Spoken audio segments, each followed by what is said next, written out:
Mijn naam is Glenn Priester.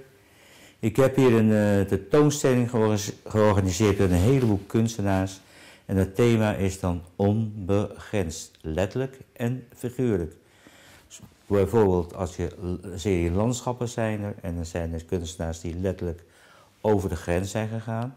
Maar het kan ook figuurlijk. Als je een surrealistisch landschap hebt, dan ga je in je hoofd over de grens. We bevinden ons nu in een ruimte waar voornamelijk de portretten zijn.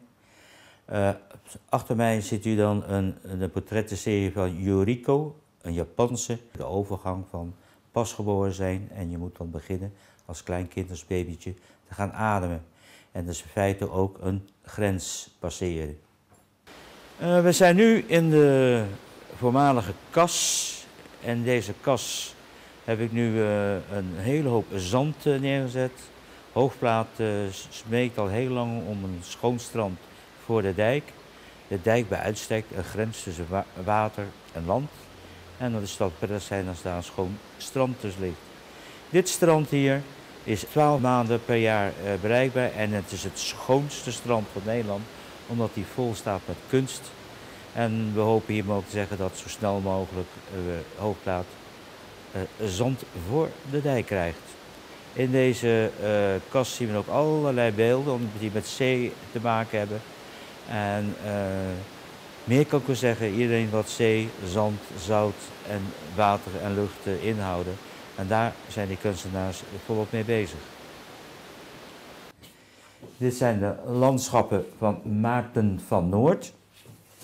Hij werkt er onder mee dat je bepaalde objecten, bergen, die zijn een soort iconen geworden. Dit is het kamertje van Hans de Heus.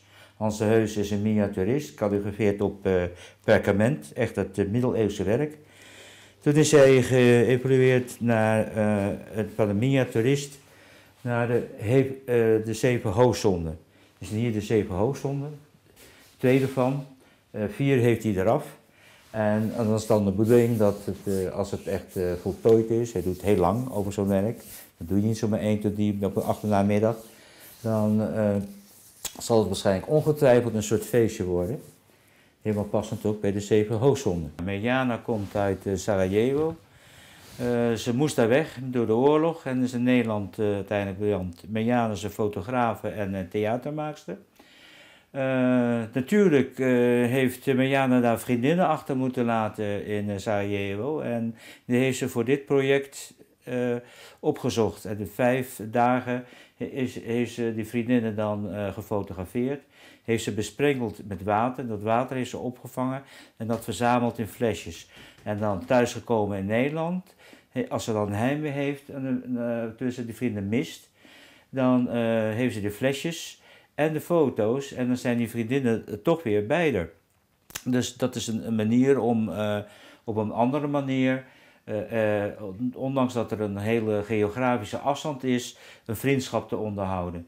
In de tijd heeft deze dames niet met rust gelaten. Dus als je de foto's bekijkt, dan kunt u zien dat in ieder geval de diverse vriendinnen het knap lastig hebben gehad. En dat zijn nog maar de uiterlijke, dus wie weet wat er nog allemaal geestelijk wordt ook in zijn gebeurd.